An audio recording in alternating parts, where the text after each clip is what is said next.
Mardiana. Dan saya Rizka Desi Nurcahyani.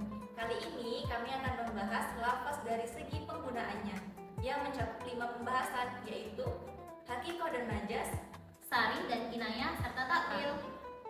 Jadi pembahasan yang pertama itu adalah tentang hakikoh. Dalam kitab Wahbah Az-Zuhaili disebutkan ta'riful hakikoh yakunu lafdin urida bihi mawdi'alahu fil asli li syai'in ma'lumin, yang artinya hakikoh adalah setiap lafaz yang digunakan sesuai dengan makna asal yang memang ditetapkan untuknya terhadap sesuatu yang sudah diketahui. Jadi hakikoh itu adalah lafaz yang menggunakan makna aslinya. Misalnya, Ali menulis menggunakan pena. Nah, pena yang dimaksud di sini adalah pena yang ini, bukan arti yang lainnya. Gitu. Nah, jadi menurut Rizka, kata ayat yang berarti cairan itu termasuk hakikoh atau bukan? Ya, itu termasuk hakikoh karena dia menggunakan makna aslinya. Hakikoh ya? Iya, hakikoh. Nah, adapun ayat Al-Qur'an yang menggunakan lafaz hakikoh itu adalah salah satunya ya, Quran surah Al-Baqarah ayat 43 yang berbunyi Bismillahirrahmanirrahim wa aqimus sholata wa atuz zakah warka'u ma'ar-raki'in, yang artinya dirikanlah sholat, tunaikanlah zakat, dan rukuklah beserta orang-orang yang rukuk. Nah, lafaz hakikoh dalam ayat tersebut adalah wa atuz zakah karena dia menggunakan makna aslinya, yaitu perintah untuk melaksanakan zakat.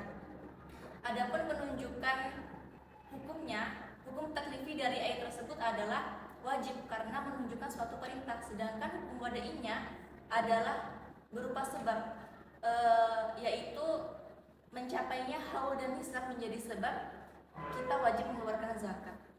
Oh, jadi yang tadi ayat tersebut yang bu'atuz zakah itu yang termasuk hakikohnya ya? Ya, betul.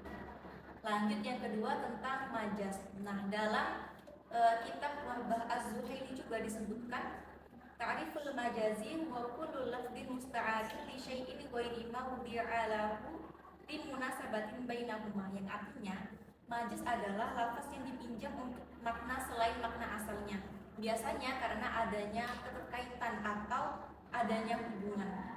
Jadi mudahnya dalam bahasa Indonesia, majaz ini adalah perumpamaan. Misalnya, Vina melihat singa di medan perang. Yang dilihat oleh Vina itu bukanlah seekor singa, melainkan orang yang sifatnya itu sama dengan singa, yaitu pemberani. Oh, jadi singa itu cuma perumpamaannya ya? Betul sekali. Nah, kalau misalkan gini, kalau ada kalimat dia tangan kanan ayah, jadi apakah kata tangan di sini itu bermakna sebenarnya itu apa? Enggak, jadi kalau itu termasuk ke dalam majas juga. Kata tangan kanan itu berarti orang kepercayaan. Itu merupakan majas juga. Jadi orang yang dapat dipercaya gitu ya?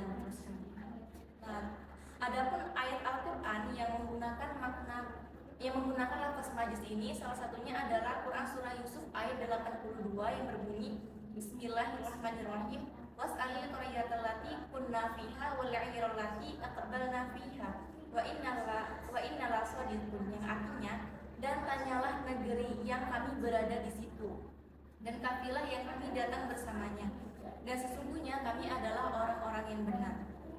Lafaz majas dalam ayat tersebut adalah pada lafaz was'alil qaryah, yang artinya tanyalah kepada negeri itu. Jadi maksudnya yang ditanya itu bukan negerinya, tetapi penduduk negeri tersebut. Nah, itulah yang disebut dengan perumpamaan.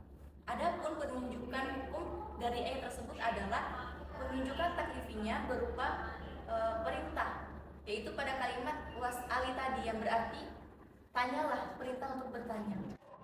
Menunjukkan hukum wadainya itu adalah sebab. Jadi dari kita bertanya itu menjadi sebab kita mengetahui suatu kebenaran.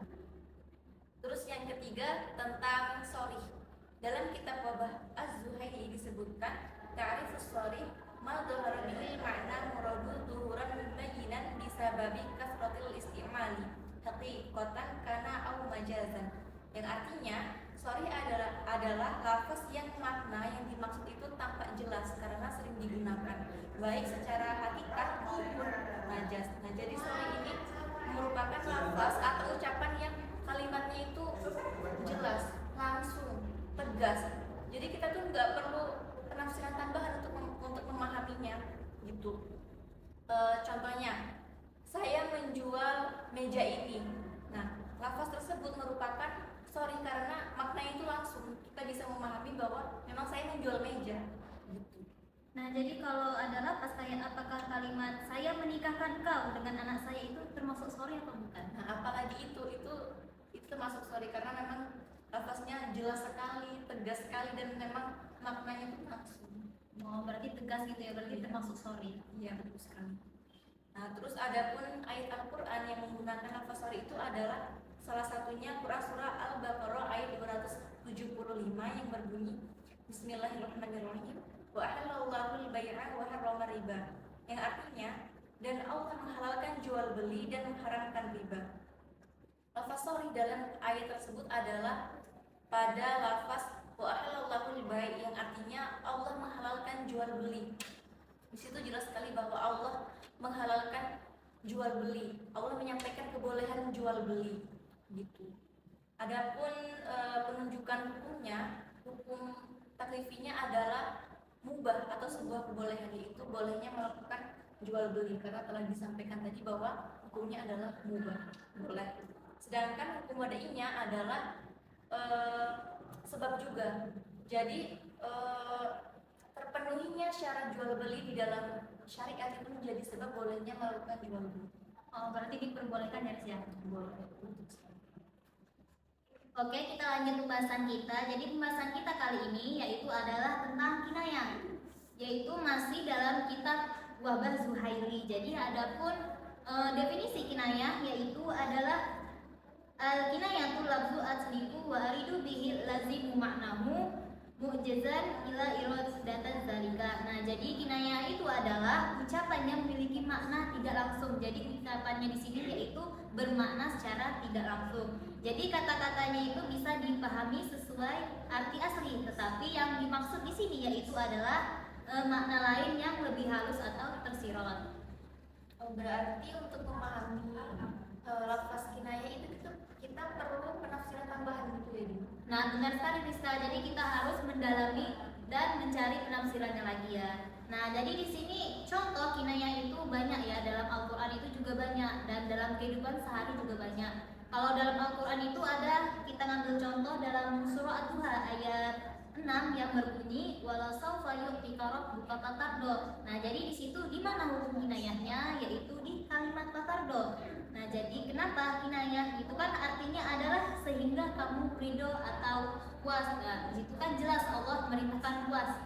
Itu secara langsung, nah, gitu kan. Nah, terus ada juga dalam surah Ad-Duha juga, yaitu dalam ayat yang keempat walal akhiratu khairun laka minal ula. Yang di situ kinayahnya yaitu akhirah. Kenapa di situ? Karena yang berarti baik dan kekal. Nah, jadi di situ akhirat yang berarti nikmat yang kekal dan abadi. Nah, terus selanjutnya di sini yaitu ada perbedaan antara lafaz kafi dan kinayah. Nah, jadi lafaz kafi dan kinayah itu berbeda. Yang pertama kinayah yaitu secara tidak langsung, sedangkan kafi yaitu kalimat yang diucapkan secara langsung. Baik teman-teman, mungkin cukup itu saja materi dari kelompok kami. Kami mohon maaf apabila ada kesalahan. Kami akhiri. Wassalamualaikum warahmatullahi wabarakatuh.